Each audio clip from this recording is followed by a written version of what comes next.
ನಿರಂತರವಾಗಿ ಕಲ್ಲು ಗಣಿಗಾರಿಕೆಯಿಂದ ಗುಡ್ಡಗಳು ಅಳಿದು ಹೋಗುತ್ತಿದ್ದು ಪರಿಸರ ನಾಶ, ಜೀವ ವೈವಿಧ್ಯಕ್ಕೆ ಹಾನಿ ಮತ್ತು ವಾಯು ಮಾಲಿನ್ಯ, ಹವಾಮಾನ ವೈಪರೀತ್ಯಗಳಿಗೆ ಕಾರಣವಾಗುತ್ತಿದೆ.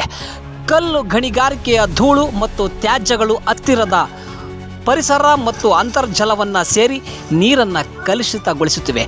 ಅಷ್ಟೇ ಅಲ್ಲದೆ ಕಲ್ಲು ಗಣಿಗಾರಿಕೆಯಲ್ಲಿ ಸ್ಫೋಟಗಳು ಮತ್ತು ಸಾರಿಗೆಯಿಂದ ಉಂಟಾಗುವ ಧೂಳು ಗಾಳಿಯ ಜೊತೆ ಸೇರಿ ಸುತ್ತಮುತ್ತಲಿನ ವಾತಾವರಣವನ್ನು ಹಾಳುಗೆಡುತ್ತಿದೆ. ಇದರಿಂದಾಗಿ ಸುತ್ತಮುತ್ತಲಿನ ಗ್ರಾಮಗಳಲ್ಲಿ ಜನರಿಗೆ, ಗುಡ್ಡದ ಸುತ್ತಮುತ್ತಲಿನ ಪ್ರಾಣಿಗಳಿಗೆ ಉಸಿರಾಟದ ತೊಂದರೆಯಾಗಿ ಹಲವು ಕಾಯಿಲೆಗಳು ಹರಡಲು ಕಾರಣವಾಗುತ್ತದೆ. ಕಲ್ಲು ಗಣಿಗಾರಿಕೆಯಿಂದ ಶಬ್ದ ಮಾಲಿನ್ಯ, ವಾಯು ಮಾಲಿನ್ಯ, ಭೂಮಿ ಅಷ್ಟೇ ಅಲ್ಲದೆ ಭೂಮಿಯ ಮೇಲ್ಮೈಯನ್ನು ಅಗೆಯುವುದರಿಂದ ಅರಣ್ಯ ನಾಶ ಮತ್ತು ಜೀವ ವೈವಿಧ್ಯತೆ ನಾಶವಾಗುತ್ತಿದೆ. ಮಣ್ಣಿನ ಸವೆತ ಹೆಚ್ಚಾಗಿ ಭೂಮಿ ಬರಡಾಗುತ್ತಿದೆ. ಕಲ್ಲು ಸ್ಫೋಟಕ ಬಳಕೆಯಿಂದ ವನ್ಯಜೀವಿಗಳು ತಮ್ಮ ಅವಸ್ಥಾನವನ್ನು ಕಳೆದುಕೊಂಡು ನಾಡಿಗೆ ಬರುತ್ತಿವೆ. ಅಷ್ಟೇ ಅಲ್ಲದೆ ಈ ಧೂಳಿನಿಂದ ಜನರಿಗೆ ಶ್ವಾಸಕೋಶದ ಗಂಭೀರ ಕಾಯಿಲೆಗಳು ಮತ್ತು ಅಸ್ತಮಾ ಕಾಯಿಲೆಗಳು ಸಹ ಬರುತ್ತವೆ. ಈ ಕಲ್ಲು ಗಣಿಗಾರಿಕೆಯ ವಿಪರೀತ ಶಬ್ದ ಹಾಗೂ ಧೂಳಿನಿಂದ ಅಕ್ಕಪಕ್ಕದ ಊರಿನವರು ನೆಮ್ಮದಿಯನ್ನು ಸಹ ಕಳೆದುಕೊಳ್ಳುತ್ತಿದ್ದಾರೆ. ಮೊದಲೆಂದು ಮಾಡಿಲ್ಲ, ಯಾಕೆ ಮೊದಲಿಂದ ನಿಮಗೆ ಕೊಟ್ಟಿರ್ಲಿಲ್ವಾ? ಕೆಲಸ ಕೊಡ್ತಿರ್ಲ್ವ ಇಲ್ಲಿ ಅಂದೆ ಸ್ಥಳೀಯರಿಗೆ? ಮಾಡ್ತಾ ಇದ್ರಲ್ಲ, ಲೇಬರ್ಸ್ ಅಂದರೆ ಎಕ್ಸ್ಚೇಂಜ್ ಆಗ್ತಾ ಇರ್ತಾರೆ. ಲೇಬರ್ ಒಬ್ಬರೇ ಇರಲ್ಲ. ಈಗ ಅವ್ರು ಸಾಕಾಗಿರ್ತದೆ, ಅವ್ರು ಹೋಗ್ತಾರೆ. ಅವ್ರು ಹೋಗ್ತಾರೆ. ಇವಾಗ ಅವ್ರು ಸಾಕಾದ್ಮೇಲೆ ಎಲ್ಲ ಹೋಗಿರ್ತಾರಲ್ಲ ಫಂಕ್ಷನ್ಗಳು, ಅವಾಗ ನಾವು ಬರ್ತೀವಿ. ಏನು ದಿನಗೂಲಿ ಹೆಂಗೆ ನಿಮಗೆ? ನಮ್ಮ ದಿನಗೂಲಿ ಎಷ್ಟು ಕೊಡ್ತದೆ?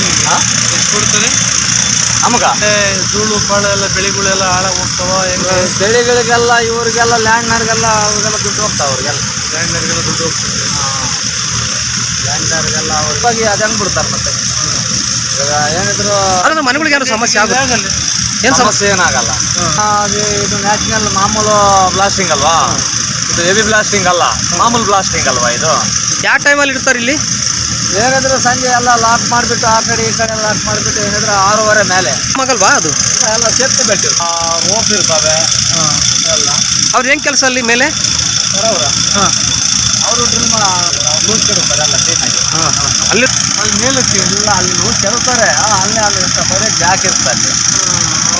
ನೇರ್ ಬಂದ್ರೆ 4 ಕಡೆ ಕೆಳಗೆ ಬರೋಲ್ಲ. ಅಷ್ಟೆಲ್ಲ ಅಲ್ಲೇ ನಾವು ಟೆಲಿಫೋನ್ ಟವರ್ನಾಗ ಯಾವ ಥರ ಇರ್ತದೆ ಆ ಥರ ಸಿಸ್ಟಮೆಟಿಕ್ ಎಲ್ಲ ಇದಾವೆ. ಆಮೇಲೆ ಎಲ್ಲ ಇಂಜಿನಿಯರ್ ಪ್ಲಾನ್ ಅವ್ರು ಏನು ಕೊಡ್ತಾರೆ ನಮ್ಗೆ ಕೂಡ ಗೊತ್ತಿಲ್ಲ. ಅವು ಈಗ ನಿಮ್ಮ ಯಾಕಂದರೆ ಬ್ಯಾಕ್ ಸೈಡಲ್ಲಿ ಇರಲ್ಲ, ಊರೊಳಗೆ ಬರೋಲ್ಲ. ಏನಿದ್ರು ಹಿಂಗೆ ಹೋಗುತ್ತೆ ಸೈಡ್, ಇಲ್ಲ ಗಾಳಿ ಬಂದು ಇಷ್ಟಾಗ ಹೋಗುತ್ತೆ.